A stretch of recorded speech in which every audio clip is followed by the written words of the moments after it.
ಮಾಹಿತಿ ಕೇಳಿದ್ದಕ್ಕೆ ಕುಟುಂಬಸ್ಥರ ಮೇಲೆ ಹಲ್ಲೆ ಆರೋಪ. ಜಿಲ್ಲಾ ವರಿಷ್ಠಾಧಿಕಾರಿಗಳಿಗೆ ರಕ್ಷಣೆಗೆ ಮೊರೆ ಹೋಗಿದ್ದ ಕುಟುಂಬಸ್ಥರು.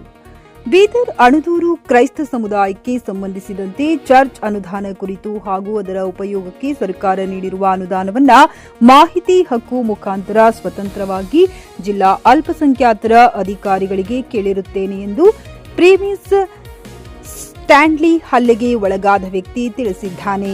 ಏಕಾಏಕಿಯಾಗಿ ಬಂದ ಅದೇ ಗ್ರಾಮದ ವ್ಯಕ್ತಿಗಳು ಅವಾಚ್ಯ ಶಬ್ದದಿಂದ ಮಾತನಾಡುತ್ತಾ ಮಾಹಿತಿ ಯಾಕೆ ಕೇಳಿರುವೆ ಎಂದು ನನ್ನ ಮೇಲೆ ಮತ್ತು ನನ್ನ ತಂದೆಯ ಮೇಲೆ ಹಲ್ಲೆ ಮಾಡಿರುತ್ತಾರೆ. ನಮ್ಮ ತಾಯಿಗೂ ಕೂಡ ಹೊಡೆದಿರುತ್ತಾರೆ. ನಮ್ಮ ತಂದೆಯ ಮೇಲೆ ಹಲ್ಲೆ ಮಾಡಿರುವುದರಿಂದ ತೀವ್ರ ಗಾಯದಿಂದ ಆಸ್ಪತ್ರೆಯಲ್ಲಿದ್ದಾರೆ.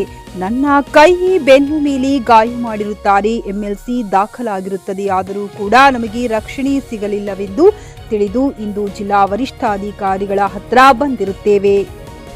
ಕೂಡಲೇ ಅವರು ನಮಗೆ ಸ್ಪಂದಿಸಿ ಗ್ರಾಮಕ್ಕೆ ಸ್ಪಂದಿಸಿದ ಠಾಣೆಗೆ ಸೂಚನೆ ನೀಡಿ ಹಲ್ಲೆ ಮಾಡಿರುವವರ ಮೇಲೆ ಕ್ರಮ ಜರುಗಿಸಿ ದೂರು ದಾಖಲಿಸಿಕೊಳ್ಳಲು ಸೂಚನೆ ನೀಡಿದರು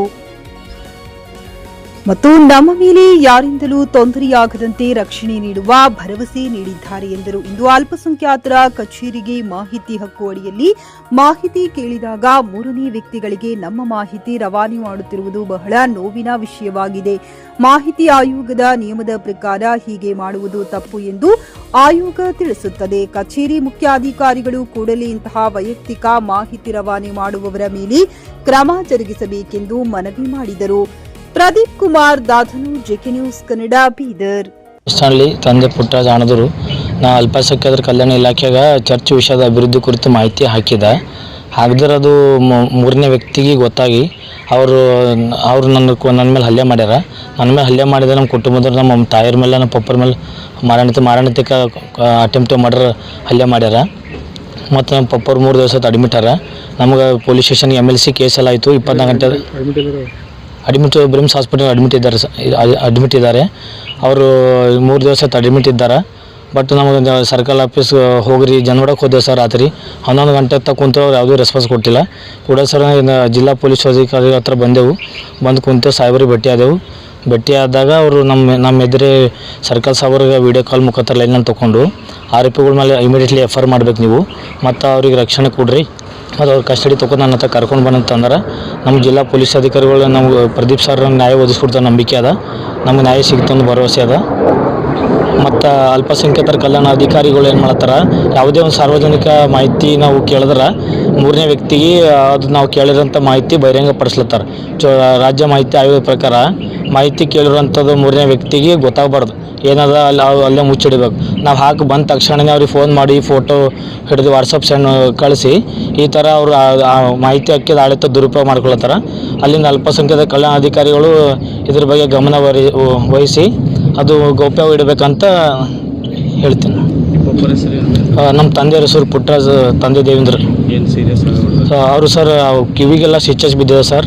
ಮತ್ತು ಈಗ ಅವ್ರು ಟೊಂಕ ಕದಿ ಹೇಳಕ್ಕೆ ಬರುತ್ತಲ್ಲ 3 ದಿವಸ ಅಡ್ಮಿಟ್ ಇದ್ದಾರೆ ಸರ್. 3 ದಿವಸ ಮನೆಗೆ ಹೋಗಿಲ್ಲ. ನಮ್ಗೆ ಧಮಕಿಗಳು ಹೊಂಟಾವ. ಹಿಂಗೆ 1 ಕೋಟಿ ನಿಮ್ಗೆ ಕೊಟ್ಟರೆ ಭೀ ನಿಮ್ಗೆ ಬಿಡಲೇವು, ನಿಮ್ಗೆ ಎಂದಿಗೆ ಅದ್ರ ಬಂತು ಊರಲ್ಲಿ ಅಂದ ನನಗೆ ಓಪನ್ ಆಗಿ. ಅವ್ರ ಮೇಲೆಲ್ಲ ಇಲ್ಲಿ ಬಂದಿದ್ದವು. ಇಲ್ಲಿ SP ಸಾಬ್ರಿಗೆ ಭಾಳ ತುಂಬ ಧನ್ಯವಾದ ತಿಳಿಸ್ತೀನಿ, ಜಿಲ್ಲಾ ಪೊಲೀಸ್ ಅಧಿಕಾರಿಗಳು. Okay sir. ಖರೀದಿಸುವ ಪ್ಲಾನ್ ಇದ್ದೀರಾ? ಹಾಗಾದ್ರೆ ಕೇತಕಿ ಡೆವಲಪರ್ಸ್ ನಲ್ಲಿ ಮೂಲಭೂತ ಸೌಕರ್ಯಗಳುಳ್ಳ CC road, footpath, garden, under drainage, water supply, ಉತ್ತಮ ಪರಿಸರವುಳ್ಳ ಫ್ಲಾಟ್ಸ್ ಲೇಔಟ್ ಲಭ್ಯ. ಬೀದರ್, ಹುಮ್ನಾಬಾದ್ ಸೇರಿದಂತೆ ಹಲವು ಭಾಗಗಳಲ್ಲಿ ಸುಂದರ ಲೇಔಟ್ಗಳಿದ್ದು ಅತ್ಯುತ್ತಮ ಬೆಲೆ, EMI ಸ್ಕೀಮ್ಸ್ ಅನ್ನು ಲಭ್ಯ.